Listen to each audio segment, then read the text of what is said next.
This conference will now be recorded. Okay, so the last time we met, we talked about log rotate.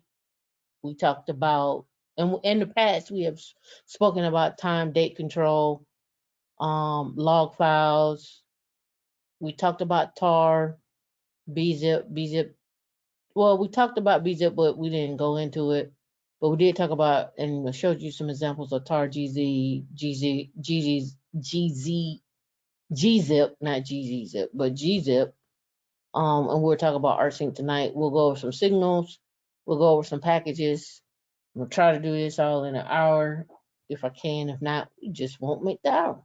All right. So first things first, var log messages. Var log. So var log is where we have our usually what it stands for, log files, right?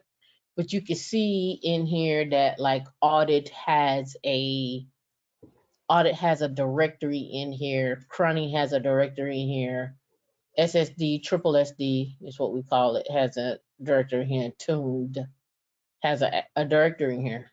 And here's a little trick.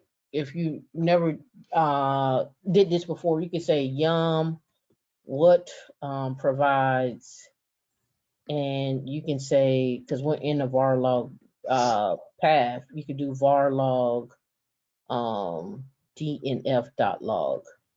And what this should return is what package installed this particular log, what package installed and created this log file. So in here, you can see DNF data is the package that created this log file. We could take it one step further and we can see that it comes from this repo. But when I say take it one step further, I mean this. I mean do yum, no, what is it, RPM dash QILC dash dash files by PKG, and that was DNF dot data.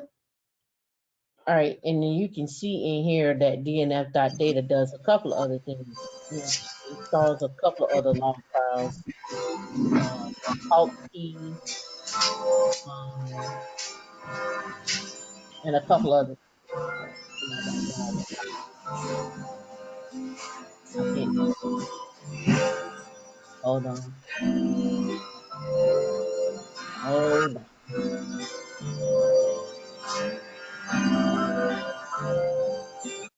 Got you. All right. Oh, there we go. Thank you.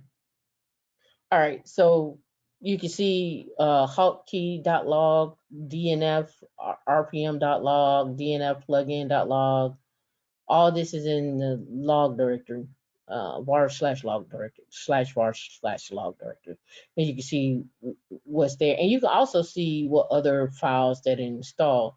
So if we did an ls here, there's no directory that got created for DNF, but you can see uh, varlib dnf lib repo.log, and you can see that there. So let's do cronny. I don't think you can do directories. Um, let's just do cronny, and let's see. I think it has to be a file. Don't quote me though. I think it has to be a file. Okay. All right. So it told me that the cronny RPM installed it. All right. So you can do directories. So now if we do files by package, and then if we hit cronny in a replacement, we can see all these other things, var log cronny. But we can also see that there's an etc cronny.conf and keys, and an etc log rotate cronny, and an etc sysconfig cronny, right? But what it doesn't give is it doesn't give what fell under raw log cronny. Like it doesn't give you anything under that. But if we went over to vim etc cronny.conf, um, we can see like our servers that are set up, and this is dealing with time. Cronny and NTP is the other one. You can see here that there's a log directory set up here. So in theory, we can come back and say, change the log dir to be var log crunny underscore something something, and it'll and restart the servers, and it'll create this directory, and then all the log files will fall under that directory. So that just gives you an overview, like, how to find out, how things basically got created, where did it get, what package created those, and how to track down what was going on, right? So if you notice here, I had this tam log. Now, if you remember, I did this last week, and you can see that the logs have been rotating: the 15th, the 16th, the 17th, the 19th, the 20th, 17, 18, 19, and 20, and today is the 20th. Today's the 20th. So, and then if we go in here and we find tam.log, let's do a vim on etc log, was it syslog.com? Sorry, I think that's where it came from. rsyslog. I think that's where that came from. Yeah, right here. So it's cron.star and varlog.tam. Now, what we want to find out is it's been rotating, right? And in our syslog, it's just telling you where that information is going to be stored at. Well, what we need to find out is what's causing it to rotate. So we would go look inside of etc log rotate, and it'll probably be in log rotate.d, because these are where config files are. And we have a tam log there, right? So now when we go look at tam log says, well, if it's missing, okay, remember, do it daily. We'll look up again what copy truncate, I forget off the top of my head it is, and rotate every other 7 days. And then notif empty, I think it's notified if empty, but we'll double check that. And we can double check that with a man on log rotate. I think that's what I did last week. Don't quote me. So let's do notif. Let's see if we find anything yet. Notif empty. Okay, so notif. And I think I had to switch out. And remember before we talked about this too. Sometimes you don't find everything. Do not rotate the log file if it is empty. Yeah, okay. So if it's empty, don't rotate it. Let's go back and see what else. Well, let's cat that, right? Let's cat etc. Well, let's cat tam log, right? And missing, okay. Oh, copy truncate. So let's go back to our no, let's go back to our man page, sorry. And copy truncate. Does all this ring a bell to anybody? Was this starting to sound familiar? Truncate the original log file to 0 size in place after creating a copy, instead of moving the old log file and optionally creating a new one. It can be used when some programs cannot be told to close its log files, and thus might continue to write or append to the previous log file forever. In other words, it'll just keep making a big log file. And I've seen some log files get up to like 100 gigs. And imagine trying to parse that first off, and then second off, trying to get rid of it, right? And hopefully your directory, hopefully your disk is not just 120 gigs. Hopefully you're not just writing errors to a log file, or just continuously writing to a log file. All right, and it says, no, there is a very small time slice between copying the file and truncating it, so some logging data might be lost. When this option is used, the create option will have no effect, as the old log file stays in place. All right, so that's what we did the last time. We created a log file called tam log. we went into etc RHCSA log and we said, hey, make sure that data goes for cron goes into var tam log. So now we went back over to var log, and then we do a tail. Let's just do the last 10 lines of tam.log. You'll see we're just getting cron information inside of that. And we can go into these logs right here. We can do a tail on those logs as well too. Another cool feature to find out what's going on in your var log directory, if you do a du -chs star, this is going to give you some sizes on how big those log files are, right? So right now I have a total of 31 megs in this entire directory, but now I can see how big each log file is when I'm doing. So we know we got some megs over here. We know we got last log and so forth. So this is just another way to find out like how big log files are and what's going on. All right. So that's logrotate. I posted an example. Well, I gave you a link for logrotate. Let me see.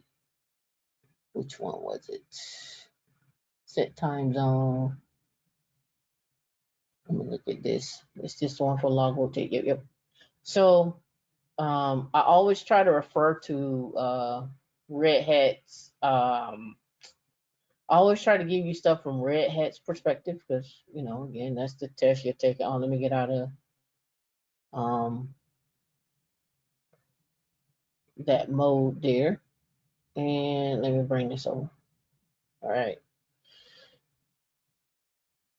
All right. So let me log in. Hold on. Sure. It should take that. Of course it don't. It don't take that. Did everybody sign up to get their account on Red Hat? I did. Okay. All right. So now let's bring this back up. So get logged in. All right. So I'll blow this up some. Let me know if that's too big. All right. So in here they talk about the log rotate utility. They go into etc cron daily and they have the log rotate for cron, and then they also talk about in the logrotate.conf, which as we saw in the logrotate.d folder, that their cron was in there and we switched it over to tam. But they walk through here and actually talk about it. So let's walk through this. Use your man pages on your machine and tell me exactly what's going on in here. I mean, they got the answers, but you know, let's walk through it, right? So rotate log files weekly, keep 4 weeks worth of backlog, so rotate 4. And if we go look at mine here, if we do a cat on tam log, so let's do a cat on tam log. I think it was 7, but let's, you know, show you. Right, so we got to rotate 7. So if we do ls minus trh grep for tam, so we got 1, 2, 3, 4, 5, 6, 7. So rotate 7. So keep 7 backlogs. So we got 1 more that is going to keep. And you can truncate that down to, you know, as you can see, 4. It says create a new log file after rotating the old ones. For mine, we're not creating a new one.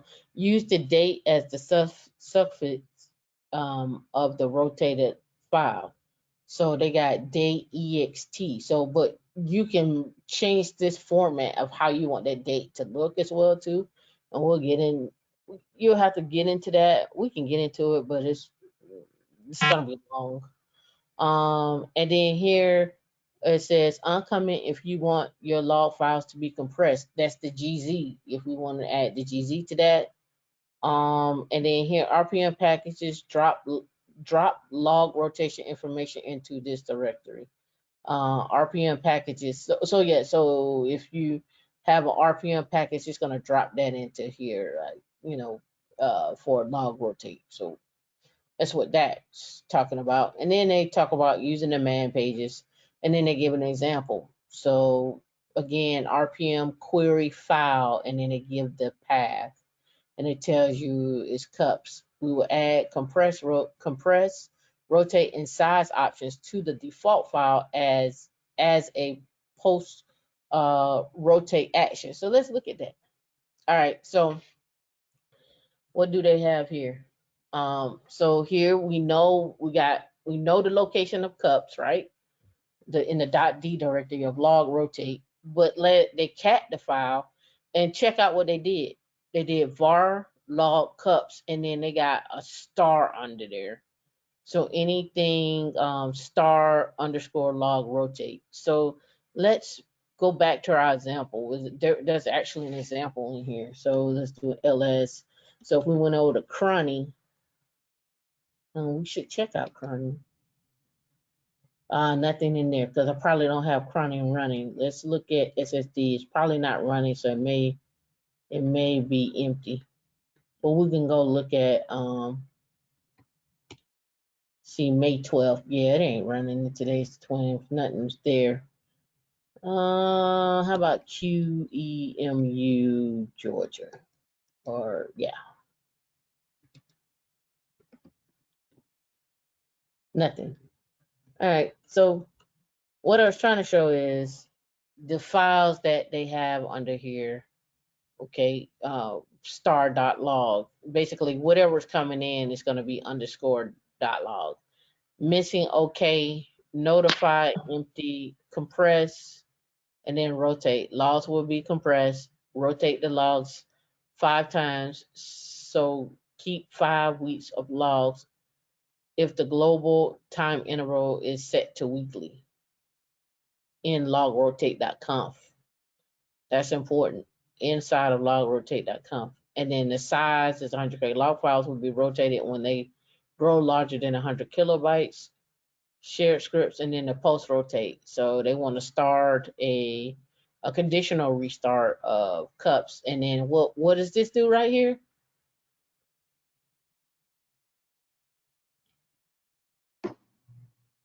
Gets rid of no, what's it doing? It gets what now? It's keeping the law. I'm sorry, it's keeping the errors and getting rid of the standard output. Looks like. Is it keeping the error? No, sorry. It's going. It's sending both of them to dev no. Yeah. Yeah. Or true. Right? That's the double. The double is or true. Okay. All right. So I'm sorry, can you repeat that? Mm-hmm. The double here, this right here, is or. That means okay. true. Send the conditional restart. Basically, send the errors to dev null or true. It meaning like it's in this post rotate. It's like it's almost like a I don't want to say a if else statement, not an if else statement. It's like either if one of these is true, do it, right? So let's go over conditional or, because that's what it is. It's a conditional restart, but you have to understand logic, basically. So if it was this symbol here, that'll be an and I think it's a double if you have to in a bash script. I think you have to do double for and this represents an or, and that comes from logic. And the only way you would know that if you study regular expressions, and just in general when you're studying for logic math. Well, logical math is where that comes from. And this is also actually coming from getting into the weeds. When you start doing like 255, 255 dot let's go 254. And that really equals to all 8 bits on in the first octet, getting in the weeds, 1, 2, 3, 4, 5, 6, 7, 8. And you would do that another 8 times. And this is how they come up with when we're talking about subnets and networks. So I this, just went over that. yep, this is where It's confusing. yeah, this is what, so that's the hard way, right? But that's how a lot of people teach. They teach that way first, right? And so when you are trying to figure out, what your subnet would be and how many hosts you would have on a network and how many networks you would have, they start doing ands and ors. And then there's a nor, and then there's an XOR. So but this is how the internet works. So just a FYI. I know you was like, what does that have to do with this log rotate? But just explaining it to you. All right, so right here, let's walk through this right here. Tell me what this is doing. So first thing we're doing right here, what is this? What are we doing here? Are you writing the Viewing file? the What'd you say? Oh, you can type it too. file. And it's right there. It tells you, right? We're creating a file. Create a file. Yeah, what's another way to create a file? You touch it. Uh-huh. All right. All right. So then after they do that, then they're looking at the file. Well, right now, really truthfully, if they just created it, ain't nothing in there. Right. But in this case right here, they're saying there's quote unquote something in there, right? Well, let's take that back. They VI the file. The file is already there. Let me change that. The file is already there. They VI the file. I don't know why they say create when they just should have said VI. You don't really need the cat, but now they're gonna cat the file so you can see it on the screen.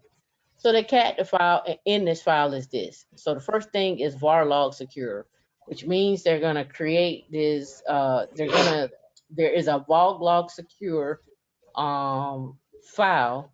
And what happens with this file? Let's walk through this. It's gonna do what? It's gonna do something monthly. What is it gonna do monthly? Is it gonna run monthly? It's gonna rotate new logs on a monthly basis. Yep. And the minimum size is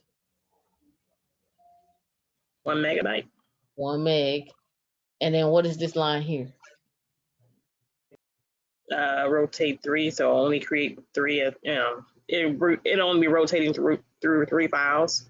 It'll have 3 backups. That's how they look at it. Have 3 backups. So that if I keep 3 backups, this missing OK is. One moment, please. So the missing OK is saying, hey, if the file var log secure is missing, that's okay. Okay. And the date ext. Y'all have the same link, right? And you also have the man pages, so you should be able I'm going to the man page.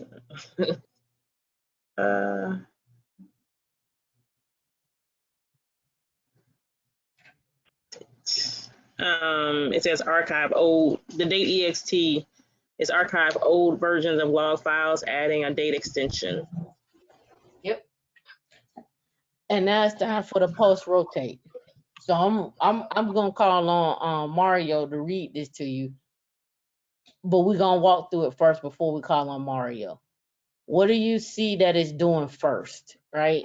So right here, it's running. Basically, this is a script that it's running. But what is it doing? What does cat do first? What does that do? Printing the contents of that file. Printing the contents of that file and then do what? Sending the errors to dev null. Okay. So we know that part, right? So it has to handle this part first, right? And then whatever the results of that is going to do what? Send the errors of that result to dev null. or true. Or true. I'm sorry, yeah, or true. Right. So Mario, what do you think this did? What explain what's that doing? Is Mario on here tonight, by the way? No, I he's don't not. think I see Mario. Mario ain't here tonight. Mario usually would know that. All right, and then it says in script. What is in script? Stop. Yeah, That's what it is. Stop if it's empty. yeah, so I think with post rotate has to have an in script. Let me double verify that up here. Didn't have that here, but let's look that up. See in script log rotate.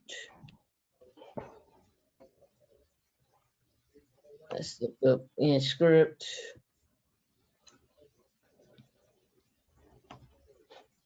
Yeah, I see that, but I need to know the definition. All right, see, post rotate and in script, they go together.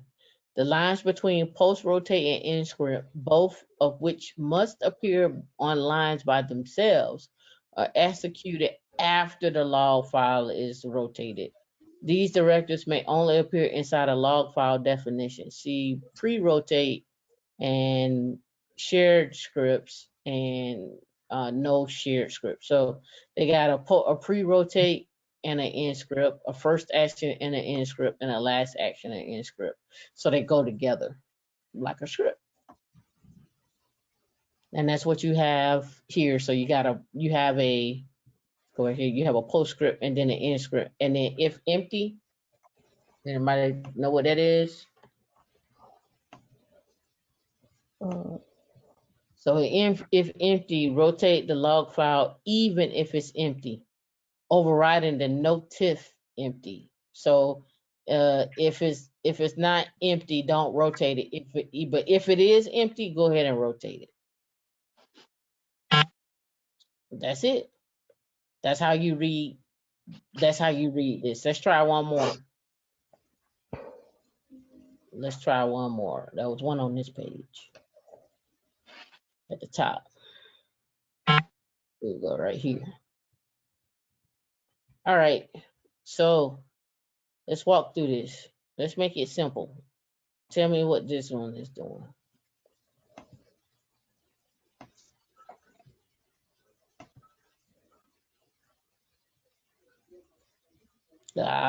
So we're defining var log, access log, and var log, error log, and then we're doing what? Keep 5 copies of rotate. What's the next one we're doing? Sending it to. You're sending it somewhere. Emailing results to that address. Yeah, www at my.org, and then the size, rotate. The size grows bigger. No, that was min size. You got to look up size. Min size is like, hey, if it's larger, then you have to look up size. And then shared scripts, you have to look that one up, and then we know what this post rotate is like. Kill all processes. No hiccups. That's what it is. No hup, and we're gonna get into that with HTTPD. Those are the signals that I was talking about. So first, what is size, and then what is post rotate? So let's go here. Size says log files are rotated only if they grow bigger than the size bytes. Okay, it's in bytes. Okay. All right. If it's followed by a K, the size is assumed to be in kilobytes. And min size says log files are rotated when they grow bigger than the size bytes. So, and then you say size is what? That the log files are rotated only if they grow bigger than the size in bytes. The size bytes. Yeah, the size followed by. All right. So let's scroll back up. And the last one was shared scripts. Oh.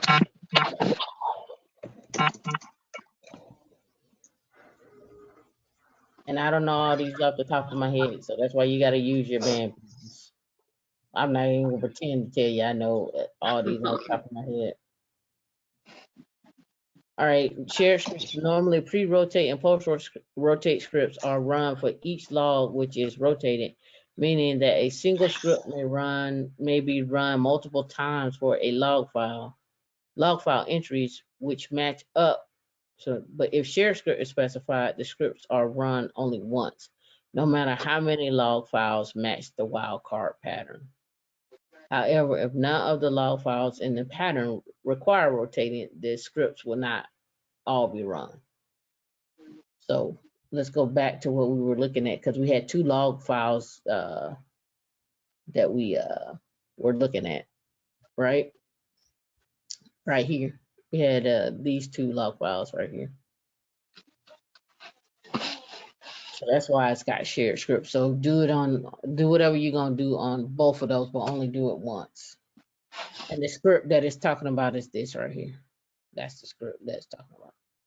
And you see it has a post rotate and an end script, and they're both on different lines. So this user being kill all dash no hup. This right here. Let's go here. And then better yet, let's go here. Just do a man on kill all. No entry. So let's do a man dash K on kill all. And I may have to find the signals for this. Yep, nothing there.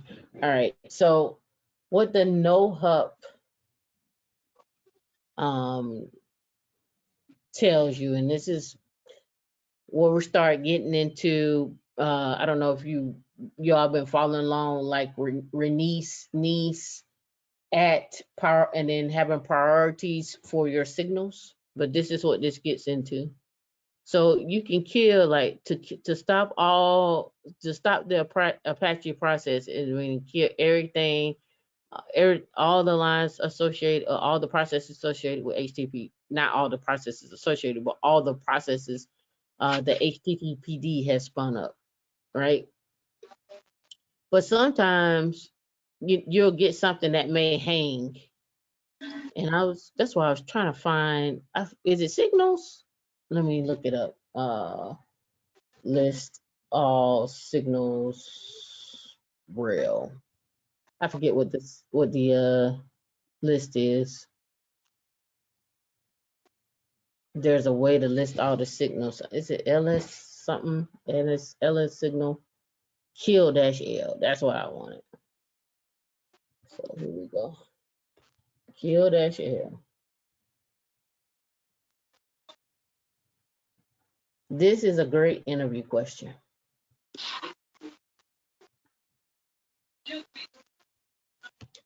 All right, so the ones that I've seen mostly used are number 1, number 2, number 9. I've seen 28 this week.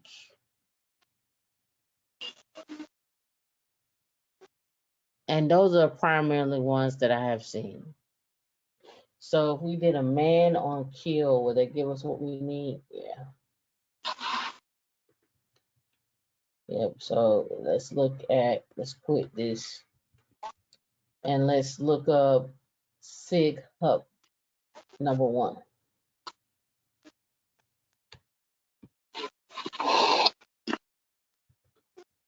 It's not in there. Let me look and see if we got anything in here. So that number, like you can do a kill and you can pass the dash S. This is the signal to send. So kill dash S, and then you would send a signal. And normally we'll do a sig kill. So we'll do a kill -9 on HTTPD, something like that. There's no processes running, but that's what you would normally do. Like I want to kill, I want to send a kill signal to that. But you can send different signals. Now, where's this important at? It's important if you got a process that's running away, like if somebody that's running a batch process on a machine and they're just sucking up resources, like they're killing the processor or something like that, or if they are saying, hey, I left something running and it shouldn't be running anymore, can you go ahead and kill that? So that's where that comes in. This is where those kills come into play. Primarily people who are, I guess, into HPC will use this, like I say, batch jobs is where you'll see this at.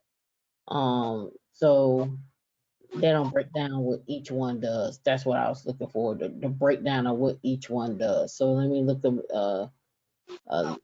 see if they got it here. Okay, yeah, right here. So hang up, 2 terminal, interrupt, 3 terminal quit, 6 is process abort, kill, cannot be caught or ignored, 14 alarm clock, and 15 termination. So they just basically gave you what the top ones that you normally use.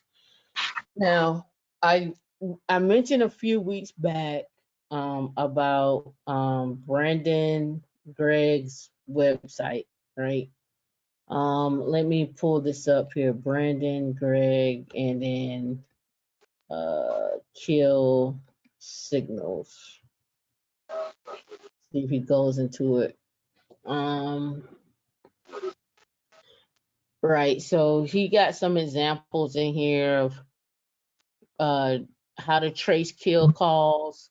So if it errors out and you want to trace like what happened, and so if you're following along with like SRE and so forth, this gets into understanding signals and what's going on with the operating system, what's going on with the process. Here's the dtrace tool that he talks about.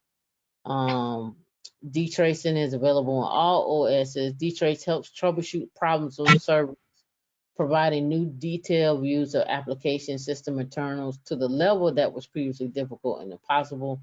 There is a video on our YouTube channel discussing dtrace.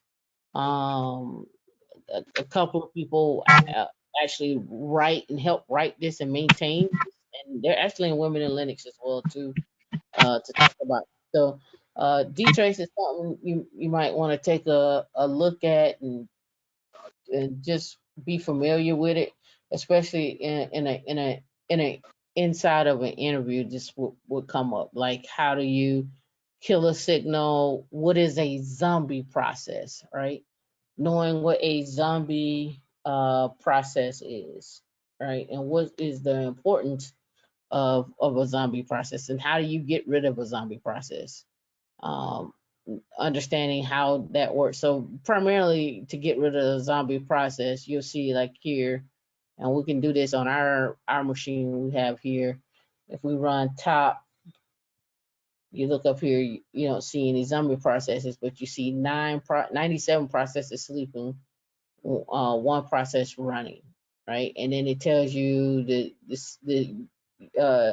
CPU, the CPUs. I forget what the US sys and NI are. I forget that off the top of my head. But we'll have to come back. Let me write that down for top. We're gonna have to come back and we're gonna have to explore what each one of these means. And I'm gonna tell you why. It's an interview question. That is an interview question. We'll come. I'll come back to it. We have to go over priorities. We need to go over signals, and that's just gonna be a class by itself. So I'm gonna hold off on all the signals, but you got the top ones that we need to know about, right? 9 is one of those. 1, 3, or was it 1, 3, 6, 9, 15?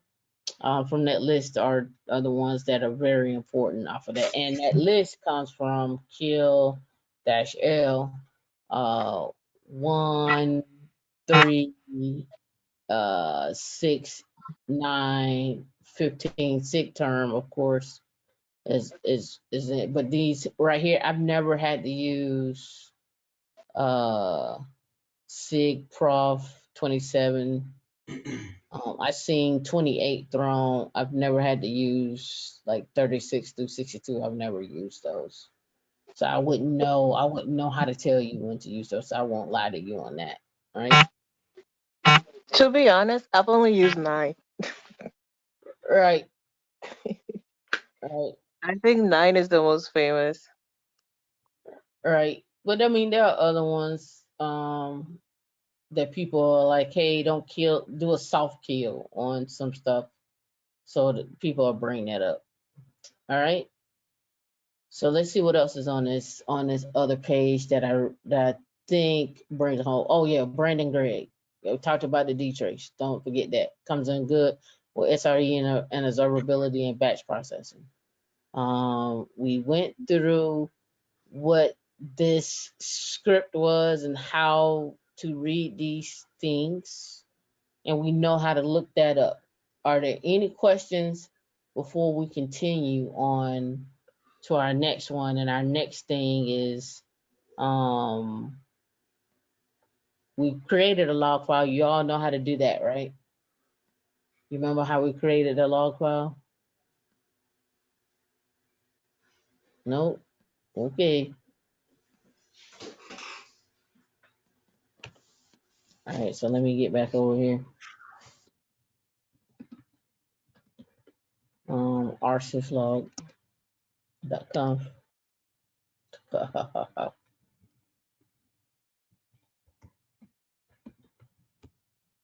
Remember, I came in here and I said I want cron.star to push to tam.log, right?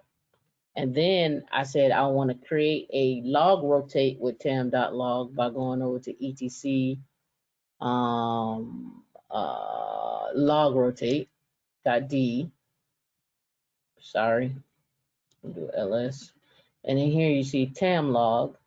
And then I restarted the rsyslog service so that every time cron comes up, the tam log got created on the fly. And on top of that, it gets rotated because I created I guess you could call it a rule to rotate tam log. I could have called it tam.log, but I just called it tam log. So you learn how to create a log, how to create a log file. You also learn how to create the log rotate of that file. You understood how to restart the service and make sure that the service was enabled. Do you all remember this? Do I need to walk through those steps again? Yes, please. Walk through the steps again? Yes, please. All right, so if you go to etc rsyslog.com, and let's pick out something else. Oh, I did that here too on info. So let's pick out, let me go down here to the bottom. Oh, let me see. Number 7, that's where I want it to be. I'm gonna yank this by YYP for pasting. I'm gonna now insert and comment. I'm now gonna escape. Then I'm gonna use shift $sign to go to the end of the line. And then I am now gonna change this to boot underscore tam.log, right? So now I got boot underscore tam.log. So now when I restart this service, this rsyslog service, it is going to have local 7 log into record into boot underscore tam log. But I need to create a log rotate because if not, I'm just going to have one big file just growing. So I don't want to do that. So if I go to the etc log rotate .d and I do a ls, I can copy one of these files. Well, I'm changing boot log, so I'm just going to stick with boot log and just change it. I called it a tam underscore boot log, I think I did. let's go to a cat on etc logrotate, rcslog.conf, and let's grep for tam, and I called it boot underscore tam log. So now let's copy boot log to boot underscore tam dot log, underscore tam. Let's do that. And let's do boot, let's VI that. And so now we're going to change this to boot underscore tam. And we're just going to leave everything else the same. We're going to say mention OK, do this daily, copy truncate, give me 7 options. If it's empty, don't rotate it. And copy truncate, I looked it up just before and I forgot already, but you can look it up. I talked about it earlier. You can look it up. If you don't remember how to do that, you do a man on log rotate, and then you do copy tron, should give it to you, truncate the original log file to 0 size in place after creating a copy, instead of moving the old log file and actually creating a new one. So there you go. That's how you found that. So we got everything in place. We have said, hey, we want the boot log to now be, to put this information in boot underscore tam log. We commented out boot log. We need to restart the service, and we can go over here to var log, and I'm going to clear my screen. And if we come here, we see boot log, but we don't see boot tam log. And as you can see, it's got a date on it on the end here for that, right? 5/14. So now let's restart the service. So system, and the service we want to restart is what? Guess.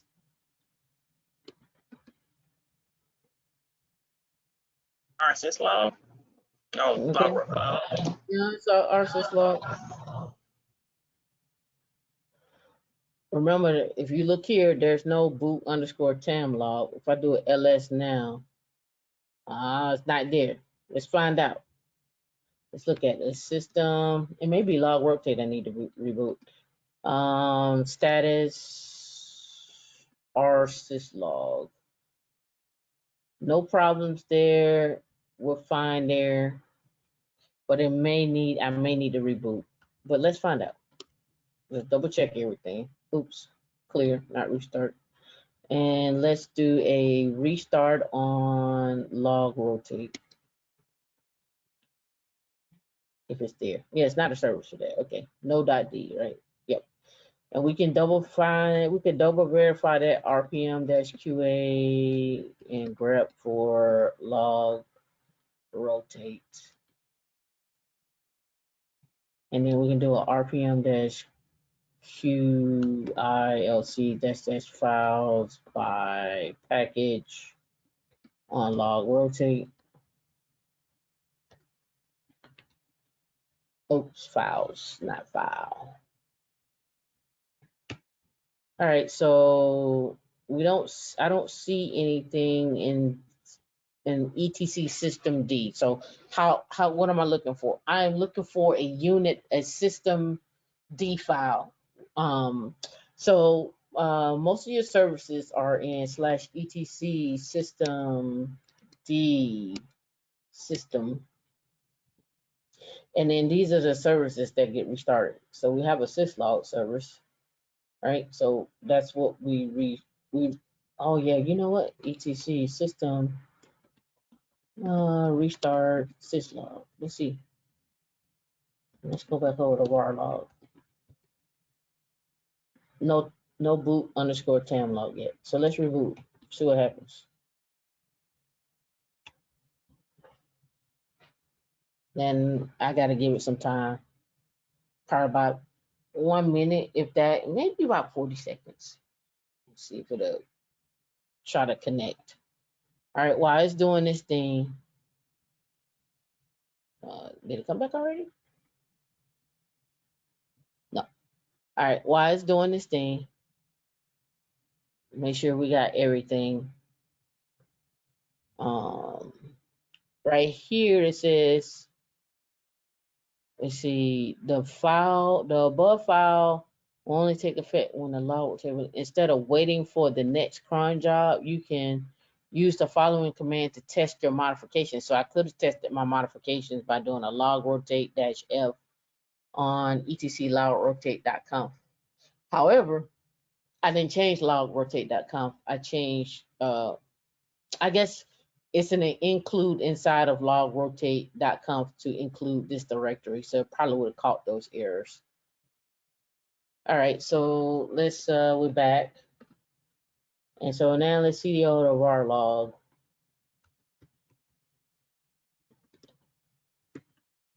No tam, no boot underscore tam log. We don't see it. etc rsyslog.com. var log boot underscore tam log. You didn't like me. Why? Let's find out. Let's go to var log messages. Let's see if we got any errors in there. Nope.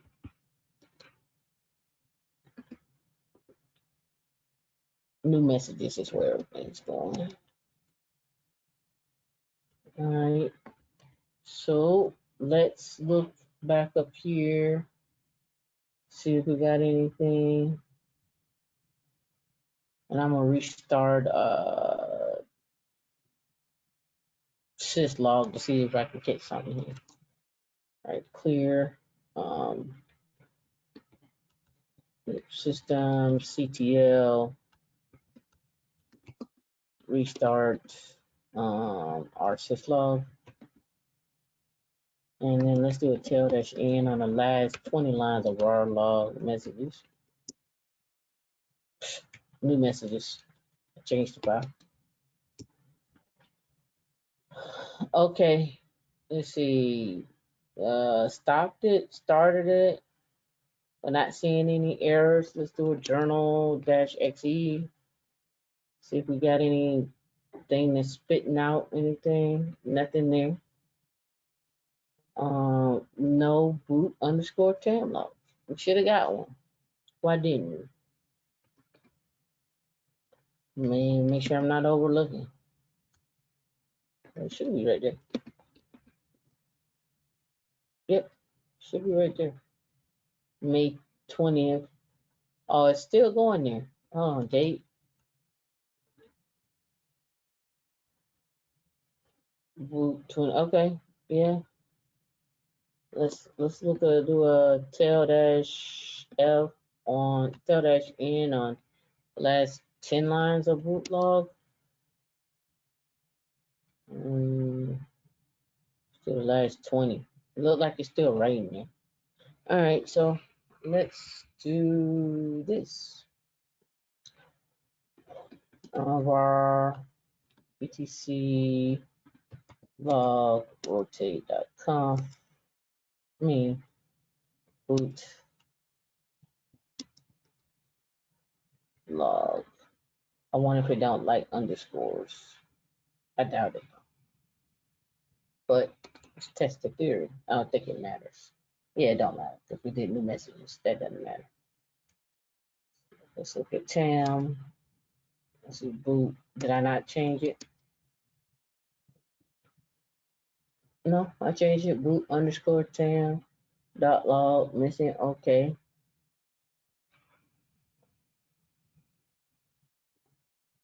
All right. System.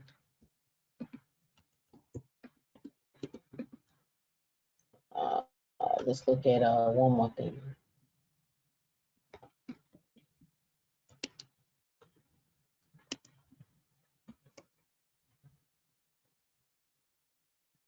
Yep. So everything checks out, but we're not printing to boot underscore tam dot log.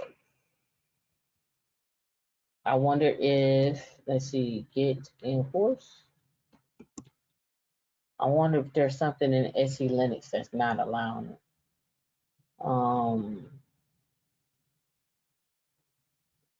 But it would have threw an error if that was the case. Let's look and see. Systemctl, restart rsyslog. Nothing in there, it's not writing.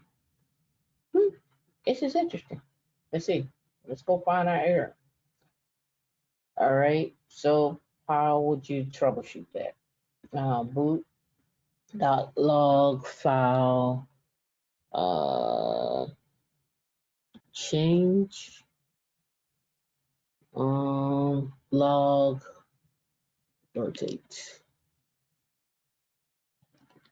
And this is part of you as well trying to figure out and troubleshoot an error. Let's look up here. Let's see. Got var log, rsyslog. Right. Nothing there. Log rotate. Yep, installing it. Cron. Var log. Some examples of log rotate. Yep. Log rotate.d. Yep. We have the files and they break it down and wrapping it up. What? Hey, look at me. Why are we not able to rotate files? Oops, wrong terminal.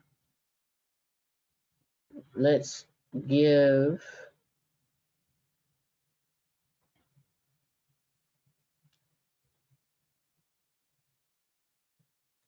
let me do an ls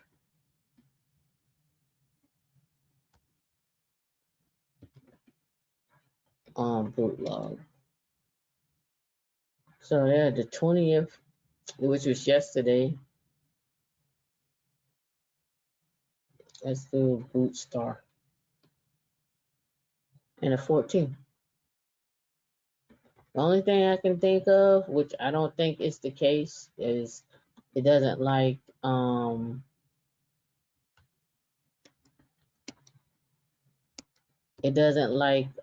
this underscore on the end. Save boot messages to boot log. So let me go try this.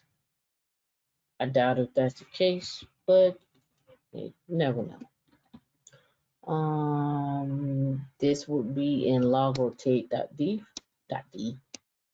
and then we would want to look at boot. Isn't that your boot tent? Oh, I'm sorry. Go ahead.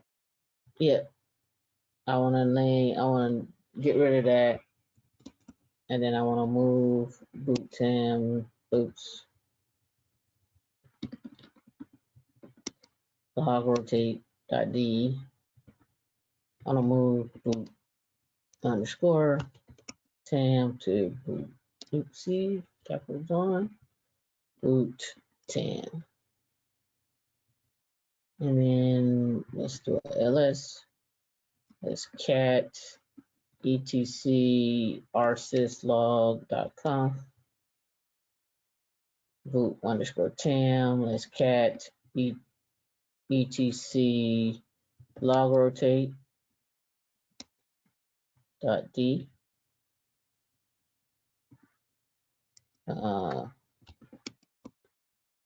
There's boot tam. Let's cat that. 2 T's. Boom and boom. So systemctl restart rsyslog.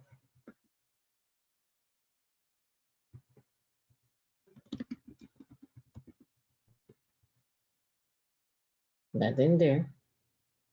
And then we can check to see if it's okay.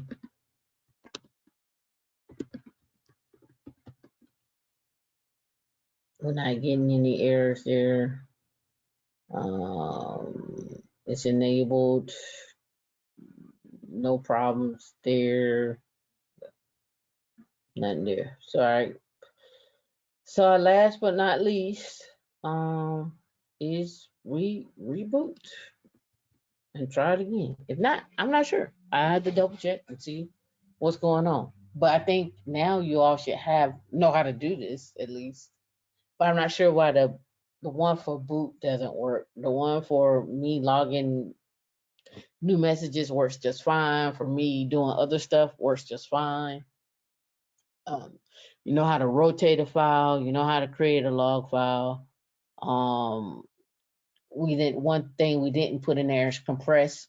That's why you only see .log. If we would have put compress in there, it would have compressed the file to a zip file. We talked about tar. Does anybody remember how to create a tar file? I want to create a tar file. I want to zip up /etc into a tar file. How would I do that?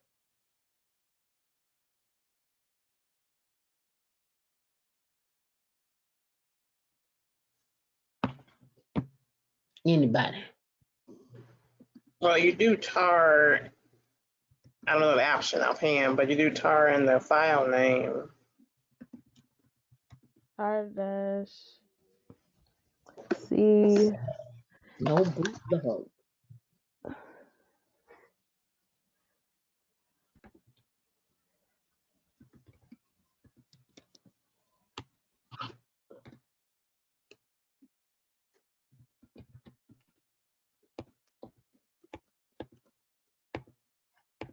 Oh,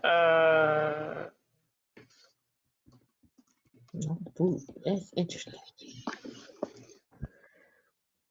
you can do a tar dash Z, and then the file name. So remember when you want to know something, you can do a manual tar. Mhm. You have to remember what tar is. A couple of things. It's tar. C. What you want to do, the options that you want to do, what you want to name it. In this case, because we're doing this C, because we got to do a create, and then what you want to tar up. So in our case, we want to tar up etc directory. So I want to tar -C for create, Z for zipping, V for verbose, F for file. I want to name this etc.tar.gz because I'm compressing it. And then what I want to compress, I want to compress etc. Or in this case, I could just do etc. And I can do slash because it'll grab everything on there. So I'm gonna show you the difference with this though, right? I'm gonna show you the difference. So if I do just that, it's gonna go through and verbose, the V is for verbose, so it's gonna go through each one. So you're gonna see my screen scroll. So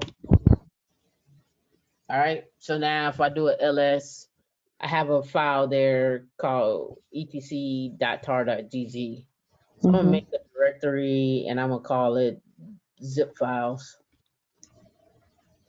And I'm gonna move this zip file over to my etc tar file over to zip files. And I'm gonna cd over to my zip files.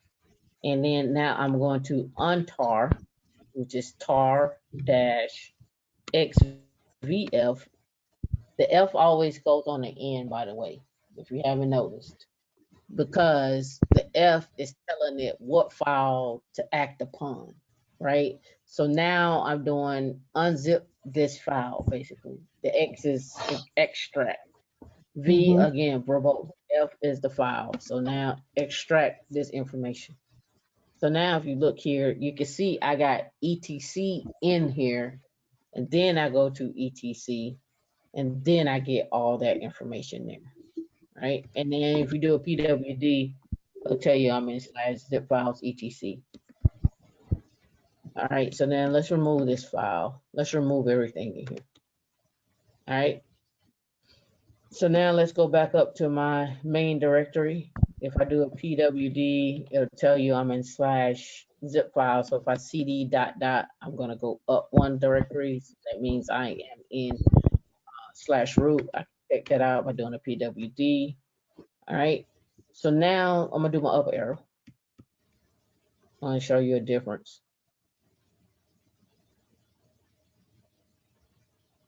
So before I did slash, I just did etc. So now I'm gonna do a slash on that.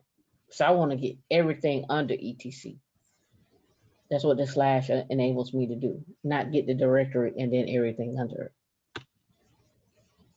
All right, so now if I ls and move etc over to zip files and then cd over to zip files, all right, now I just replaced that tar. Well, it wasn't there before, but if it was, I would have replaced it, but I wiped my directory. So now we got this etc.tar.gz file.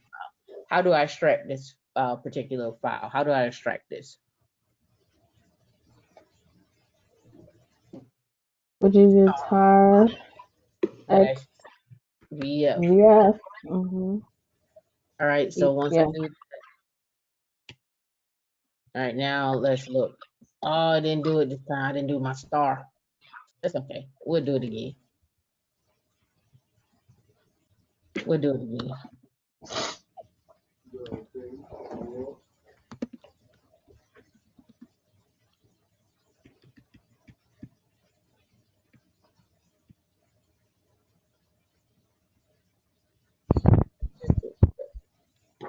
Star.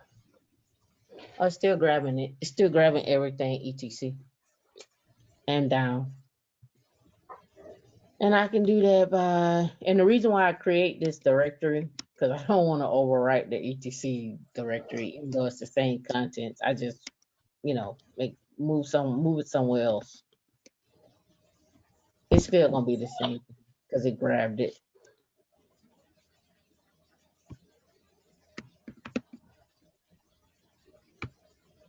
XVF. Yep, see, it's still grabbing it. So what I wanted to show was how you grab all the contents without the directory. So apparently I'm gonna have to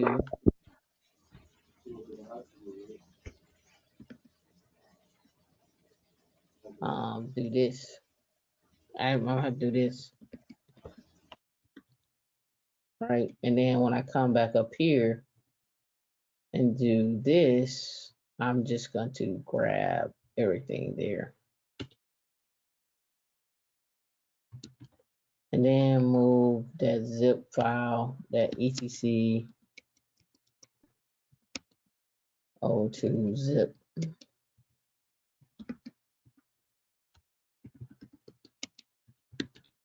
And then when I untar it, it's just going to be everything in the directory. It's not going to be the etc directory. It's just going to be everything underneath the etc directory. So you have to remember that. And this is going to come into play when you're doing rsync and when you're doing SEP and so forth. This is where that's going to come into play. The other one we did, we didn't look at it, we talked about it, was bzip. Do a man on bzip. Let me actually get out of this directory, but that's okay. They give us something to play with. Do a man on bzip. Man dash K. It may be bzip too. Yeah. What it in it like? Oh, man K. All right, so we have a bzip2. So yeah, then like just the bzip. So we got bzip2. All right, so let's do over in zip files. Let's do a bzip2, and I'm not sure on the switches here, so let's do a -- help. If invoke bzip2 default, it's the default compression. We can compress. We can keep. We can do a -v. We don't have to do the -f. So let's do a bzip2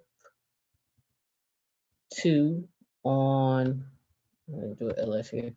Let's do on yum repo.d. And remember, I am in my /zip files directory. So bzip to, what did I say? Dash z and dash v. Can you do it on just a folder? Let's see. See, so it doesn't like that, right? So this is what I think you have to do with bzip. tar -xvf means czvf yum repo.d.tar.gz. I'm being lazy.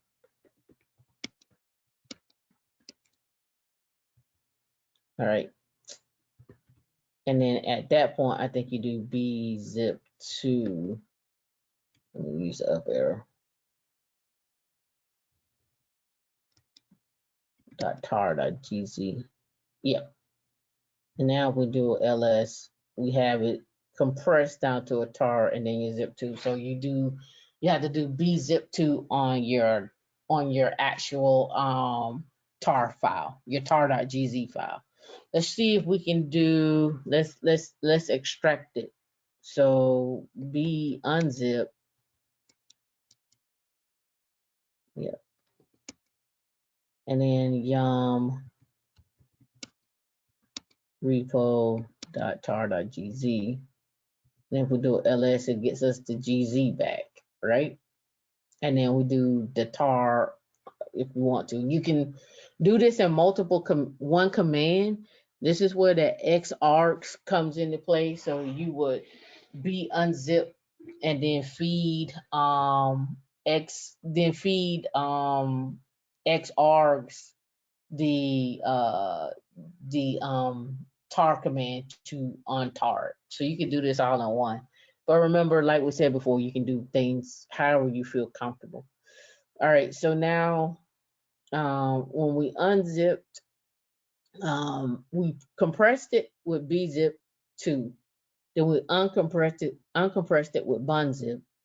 We compressed it with tar first, because that's what tar needed. But there is an x v, is it xv? Let me look. Xv. Let me look up that command. I may be thinking about bnzip xv. XV world command. I may be thinking about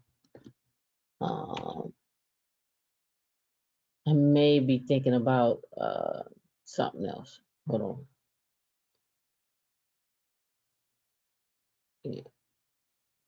Yeah, I may be thinking about something else. FYI, this is my first. This is how I got started with Linux. It used to be called Linux for Newbies, and now they changed it to just for Linux, and now I think it's just linux.org. Let me see, it's just for Linux still available. I don't know. It may be just Linux or something like that. Just a FYI, sidetrack. Yeah, just Linux. But they may be down. They may be gone now. Let me see. No, they still up.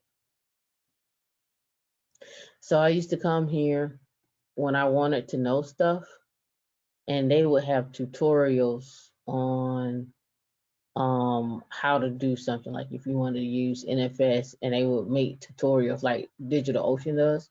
And I would take those tutorials and walk through them. Like, I don't know if you all ever use DigitalOcean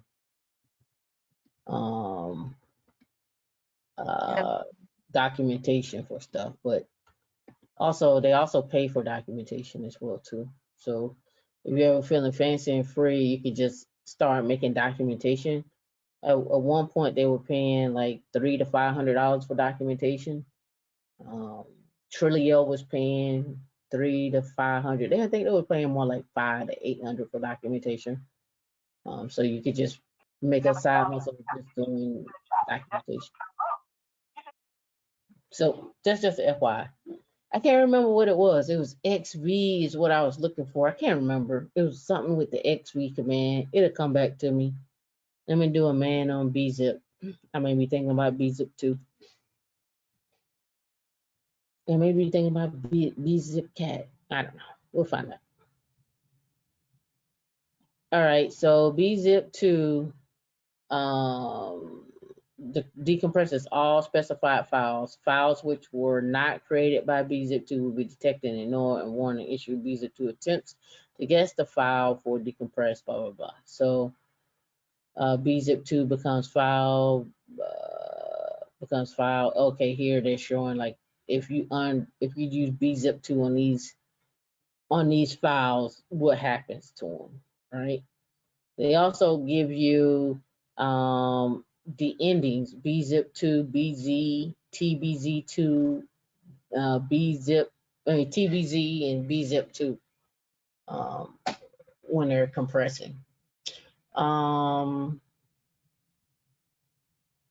And before, do you remember the switch that you used to read tar files?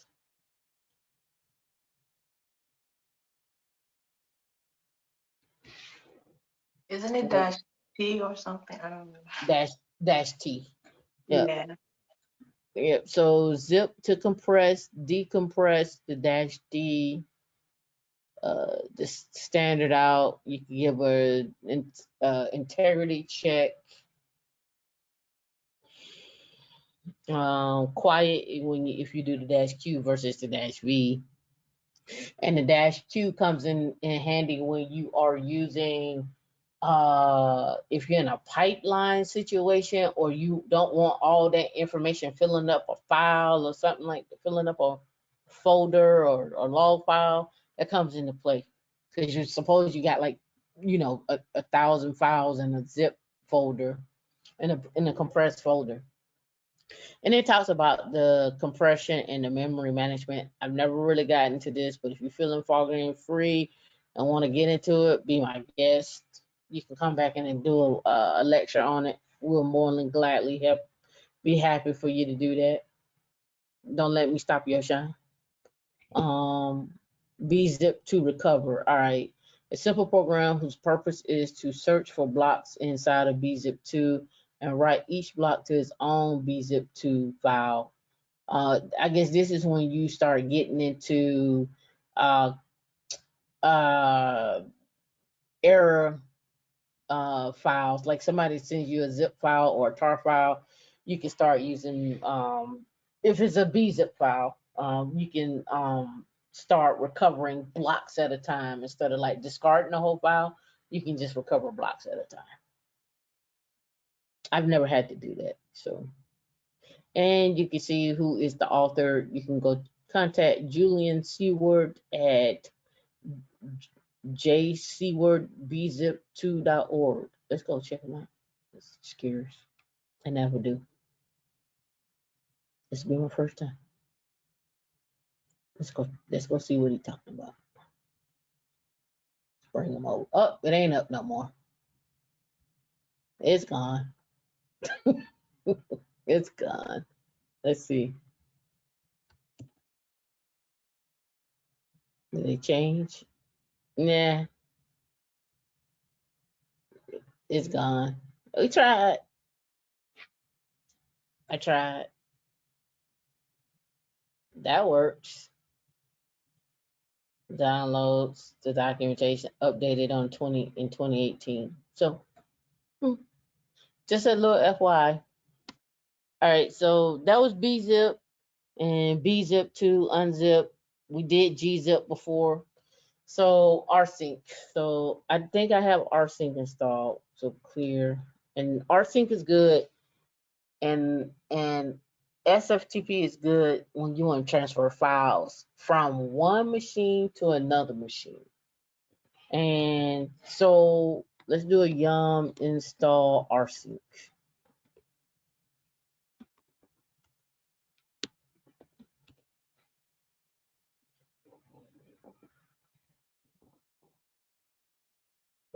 Yeah, I thought it was already installed. Oh, it's not. So we hit the Y. You could have did a dash Y when I first time I did it, but you can always do stuff in steps. Okay, so let's do a man on rsync. All right, so again, options. Remember, I told you you can rsync a file from one machine to another machine. You can rsync a file from one directory to another directory. Um, and you can pull a file from another machine to your local machine using rsync. And I'm gonna hold that to next week. So I wanna do signals and rsyncs next week. But we're gonna do rsync now, but I wanna set up another machine, exchange SSH keys so you can rsync files over back and forth. So that's why I say next week. Right. All right, so first things first, rsync. How does it work? So again, they tell you exactly how it works. They give you, if you're doing it local, you're doing rsync. I'm looking at right under synopsis, rsync, your switches or options, the source and the destination. Why am I showing you this? Because when you get on an exam, you want to always look at how the actual command works, right? They tell you, hey, if you want to transfer a file from on your local box, you want to do rsync, whatever options that you want, the source, meaning what you want to transfer, and then the destination. Okay, and these actual boxes actually mean something. They mean brackets, not boxes. These brackets actually mean something. So if you never ever paid attention to how it's laid out in a couple of the books, I think they tell you like the significance of the brackets, like the options or not, and so forth, or requirements and so forth. So I had to go back and double check that. But if someone knows offhand, that'd be great. So here, if we look at how to access via a remote shell, if we want to pull something. So if we want to pull something, and this is where it comes into play when you're talking about with when you're talking about PIM keys on your AWS account. So I can do rsync and then some options and then a user at this. But remember, when you are using AWS, you rsync underlying uses SSH when you're rsyncing, by the way. All right. For this in this case, when we're pulling and pushing, it's doing this over SSH. So it's over port 22. And so when you're pulling something or pushing something with AWS, because we're using PIM, you have to do you have to put in double quotes, and I may have time to spin up one machine and I show it to you. You have to put in double quotes SSH and then the dash I for the PIM key, and you already know that what the user is. If you don't know what the user is, this is how it works in AWS. If you're using CentOS, the user is CentOS. If you're using Ubuntu, the user is Ubuntu. If you're using the EC2 image, like the Amazon image, is EC2 user. If it's rel, it's EC2 user. Why is that important? It is important because you need to know how to get into your machine. And so that's why that's important. So enough about the talk. Let's pop down here and look at some options that they have. And this is what's cool about rsync. Let me not go too fast. It tells you right here like how to rsync, like rsync avz, and what, again, the source and then the destination. All right, and they also give you this right here. Excuse me. This part is important as well too, because to me this just looks like this is coming a pull from somewhere with bar, and then they want to dump it here. That's what they look like to me.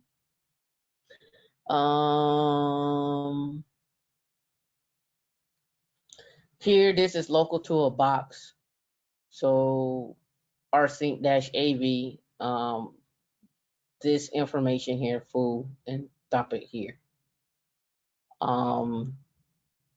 Here, this is why I said this look like it's dumping somewhere. That colon looks like you want to dump it somewhere. That's why I said Right. So for the local one, how is it different from a copy command? that. It's not, and it is.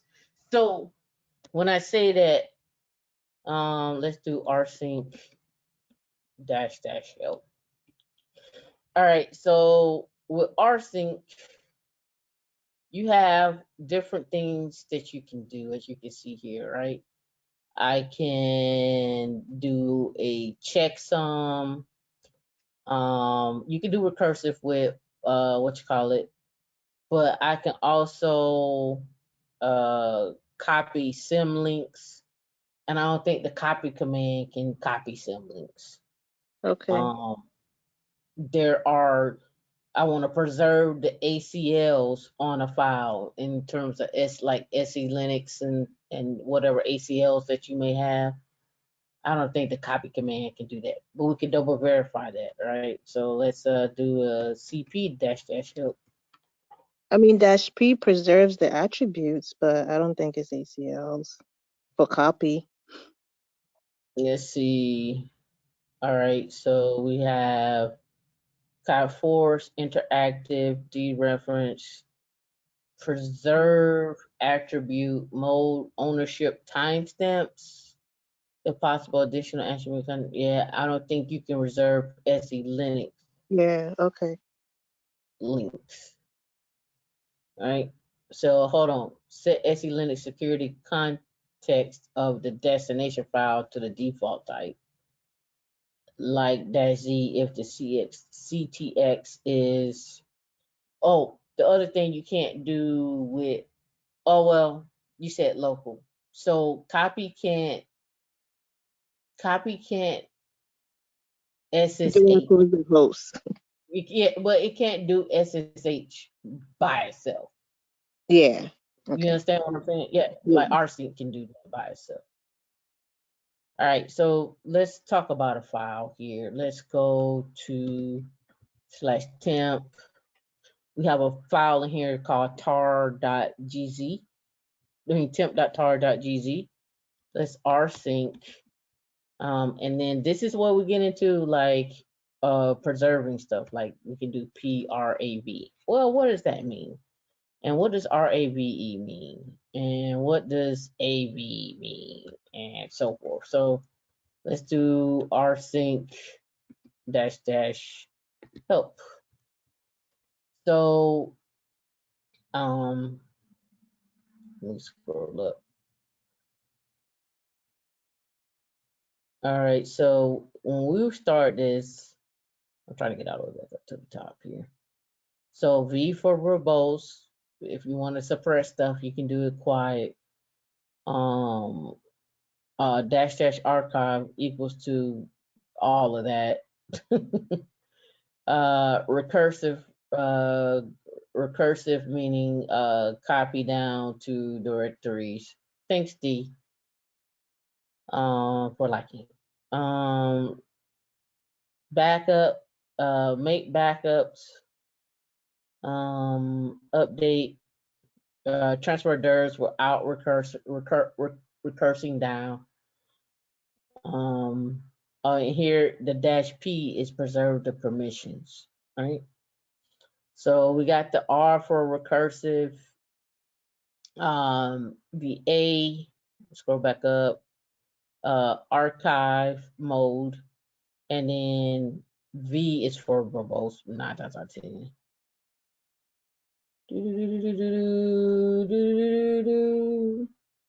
Where are you, V? You're letting me down. I know it's for verbose, but let's double verify by doing this.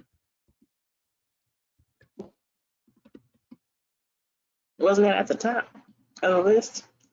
I thought it was. Yeah, I think it's right. Yeah, it's probably verbose.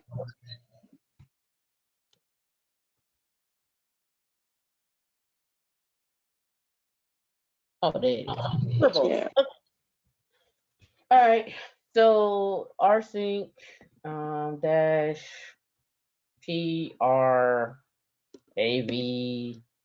what I say, was it temp.targz, and let's send it over to zip files.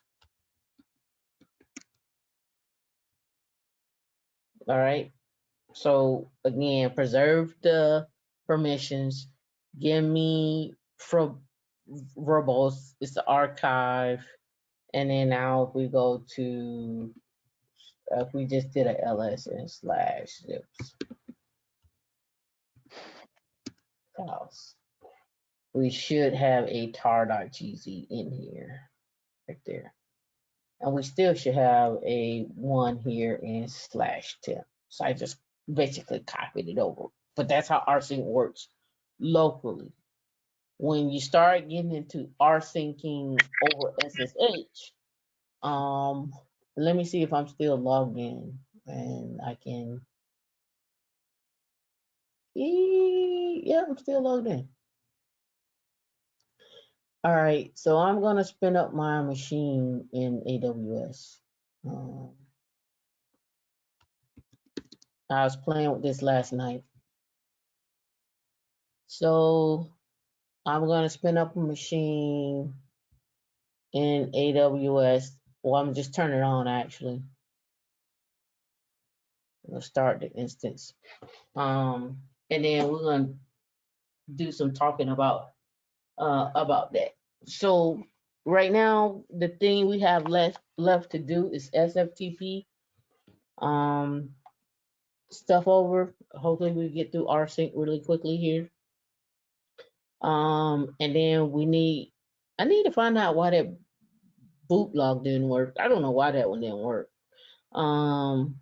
We need to do partitions and rsync. Oh, we can do time date control. We can run through that too. We've run through that before. So we have SFTP. We have signals, partitions. Now what else I say? Time date. No, CTL? I'm thinking for next week. We can do time date this week. SFTP signals, partitions, and top. We need to really break down top. All right. So my address, let me bring this over. All right. All right. So little caveat here, little sidebar. I bought some instances last night on Amazon. I'll reserve instances. And you can reserve some instances in case you don't want to pay for every time it spins up. And I reserve them for a year. When I'm not using them and I don't want to use them anymore, I can actually sell these instances as well too. And I reserved them in this availability zone. I was testing something out for something else. Anyway, that's my reserved instances. And so here I have an instance that's a T3 micro that I was playing with last night. And here we go. Now, what's cool about this, I don't know if you all were playing in AWS before, but you could just hit connect here on your machine right here. Does not have a public IP before. You're such a liar. Let's go back.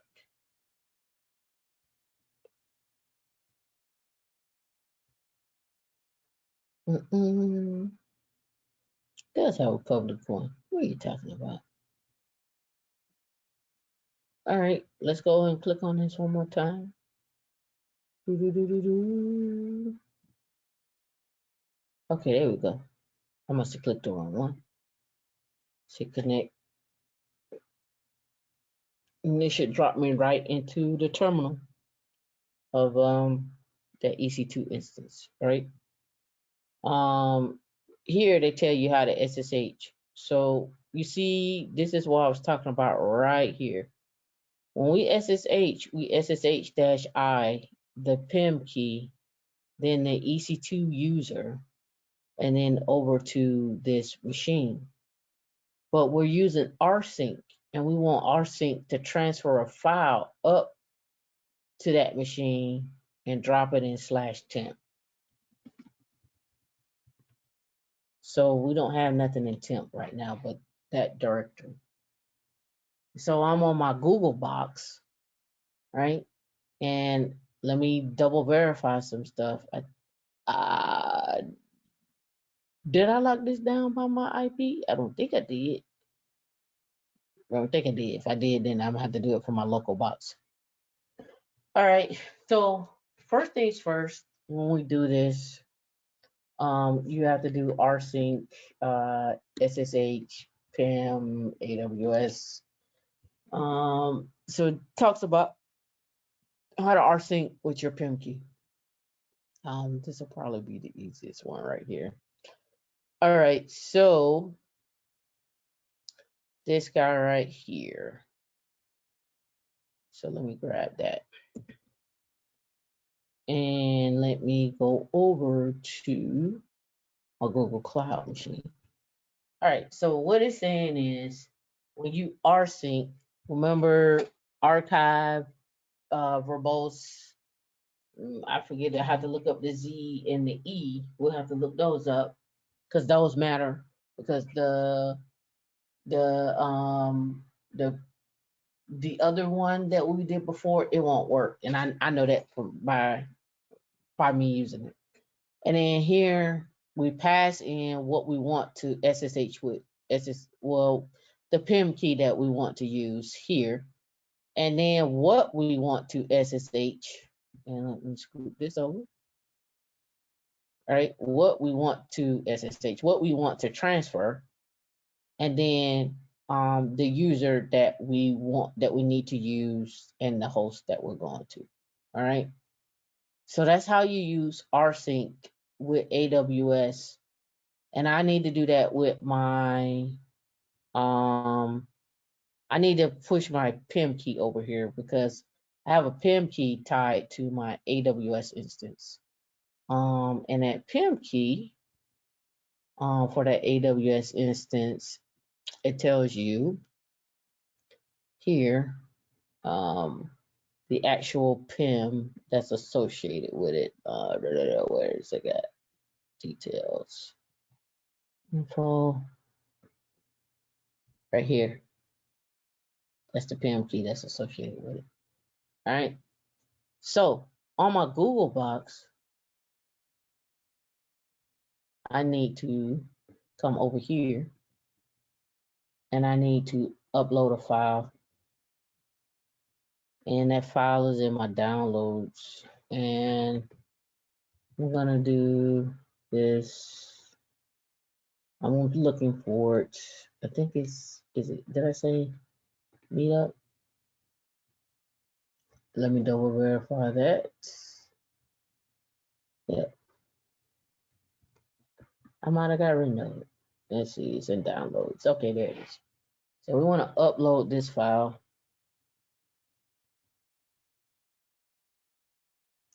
All right, so the uploaded, let's find out where it uploaded at. Let's close. It might upload it to my home directory. And here we need to exit.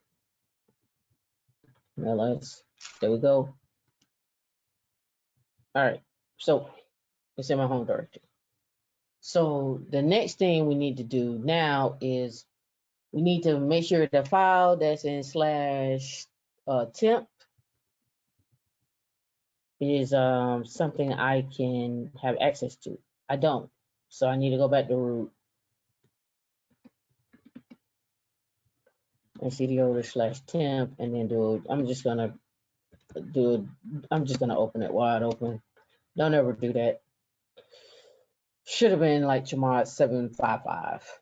Really, let's be fair. Let's chmod 755 temp.targc.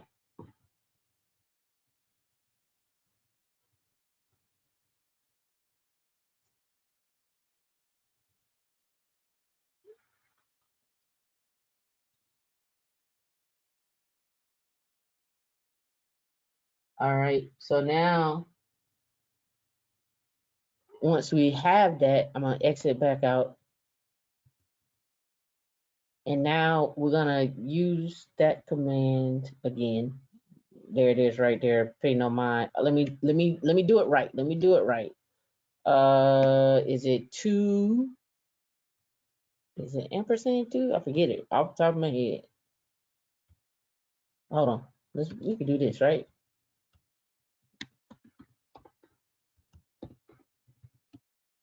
Nope. What is it? 2 ampersand no? I forget. I think it's 2 greater than. Is it good? Wait. Come on, people. Y'all supposed to know this. Greater than and ampersand 1. Greater than and ampersand.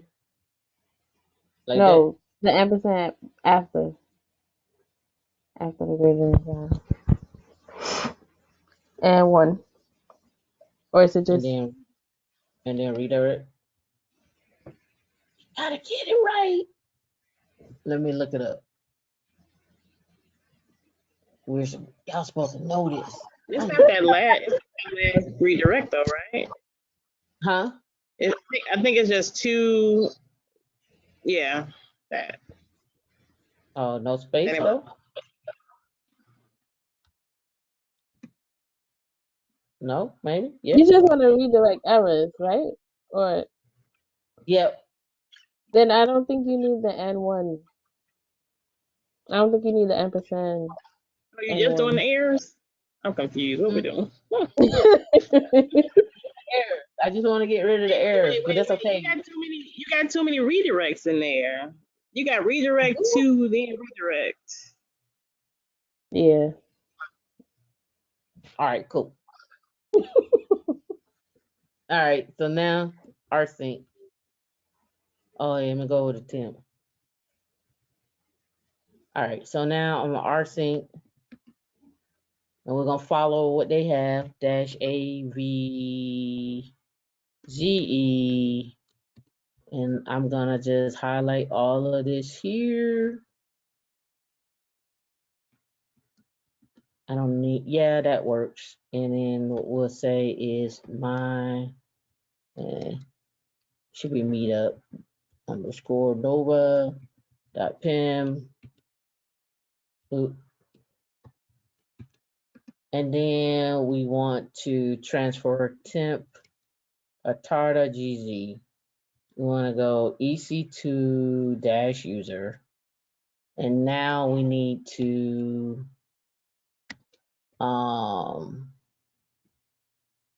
grab this IP address here.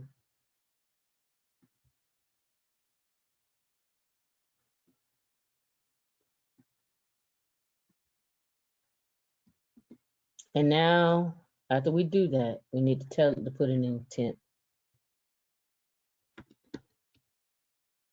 Okay, let's see what happened here. Oh, okay. The permissions are too wide open. So you have to chmod 600 /home Tamika that, and now we do the up arrow and do it again. So now if we go back over to our machine and we do a LL, are we not connected no more? We lost connection? Oh, wonderful. All right. We lost connection. Let's close that. Let's come back over here. Let's come back here. And let's connect it. All right, CD over to temp and do LL. Here's temp.tar. That's what rsync is for.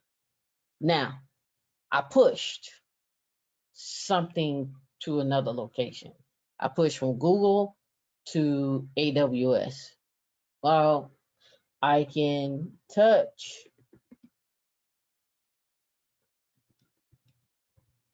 a file right? Take me to Google.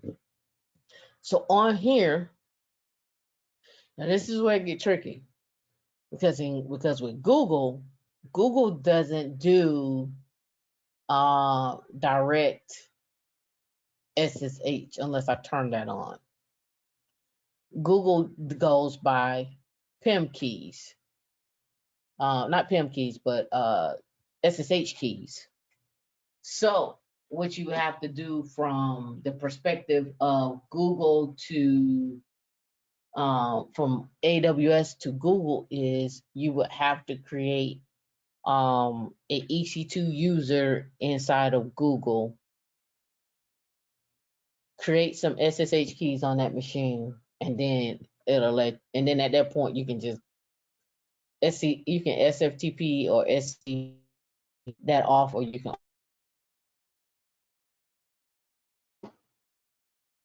So you're saying you can go from Google to AWS, but not backwards unless you take some additional steps?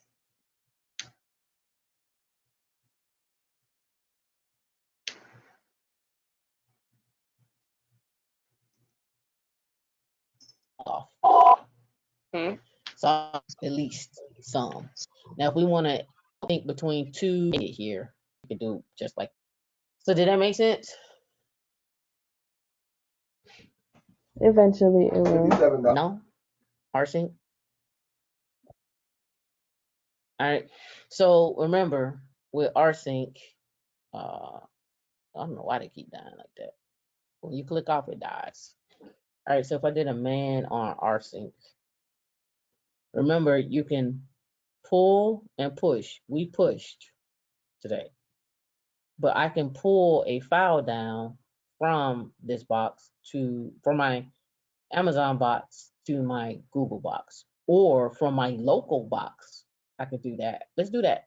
I could do that. So here, let's pull. So, let's go to temp. All right, we got some stuff from temp, but whatever. Let's pull down that temp.targz file. So now we're gonna rsync -pr. We may have to do RAVE like they had before. And we need to get the source, but we need to SSH -I, and that is in downloads. Oh, come on. Meetup, nova.pim.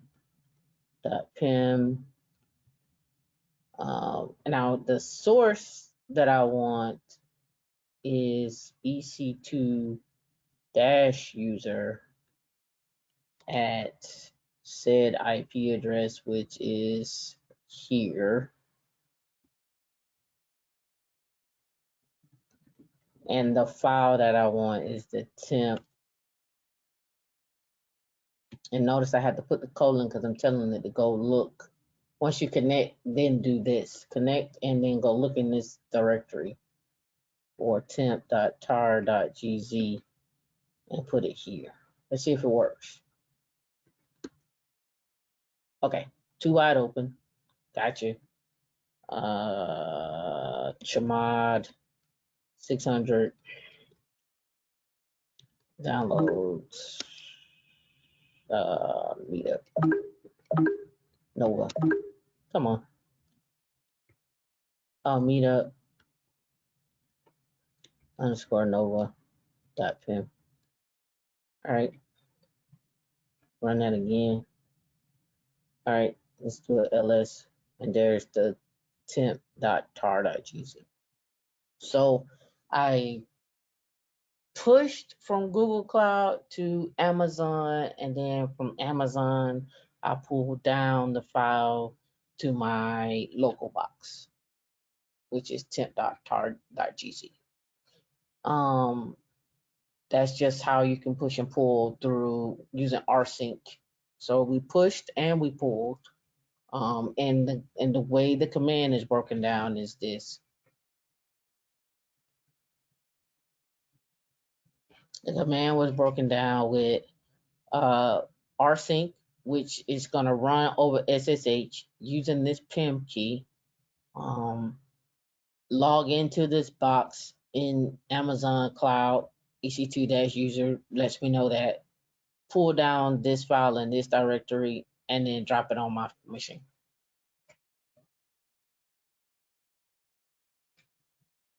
You got it?